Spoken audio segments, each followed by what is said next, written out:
Alors aujourd'hui, on découvre le plateau Smoby Foxy Smart. Donc il s'agit d'un petit renard qui avance tout seul, qui parle et qui possède plusieurs modes de jeu. Alors nous allons utiliser le mode plateau de jeu. Donc ici vous avez les différents modes que vous pouvez actionner. Nous avons Try Me, c'est pour la démo. Au milieu c'est le mode sans plateau et à droite, ce que nous allons utiliser, le mode plateau. Coucou Foxy. Alors, l'intérêt de ce jeu est de permettre à l'enfant de se repérer dans l'espace et surtout d'écouter, de se concentrer car c'est Foxy qui va donner ses directives. Donc c'est à l'enfant d'essayer de se repérer dans l'espace à l'aide de cartes directionnelles que nous avons ici. Montre-moi Léo. Voilà. Donc le but est de placer les cartes dans le jeu pour aider Foxy. Allez, c'est parti Léo. Alors on va appuyer sur Foxy, on va voir où est-ce qu'il veut aller. Très bien. Oui, c'est ça, donc il va aller tout droit et ensuite alors... Attends, je suis pas encore prêt. T'es pas encore prêt? Allez, je crois que sa copine est ici. Oui, allez. On y va Léo? On met une flèche qui... Ouais. Super. Eh ben on va réappuyer pour voir si c'est bon alors. C'est parti.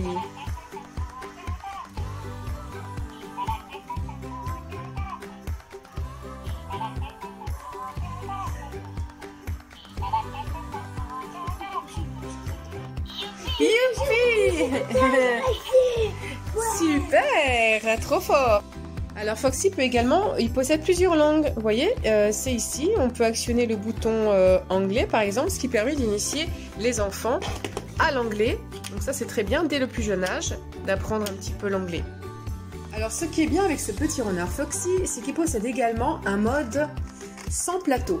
Donc là j'ai mis sur le bouton du milieu qui est le mode sans plateau, ça veut dire qu'il peut aller à sa guise en toute liberté et l'enfant peut lui inventer un parcours, par exemple pour le faire aller jusqu'au mur, pour le faire tourner. Il suffit juste de mettre les cartes directionnelles. Super! C'est génial, hein?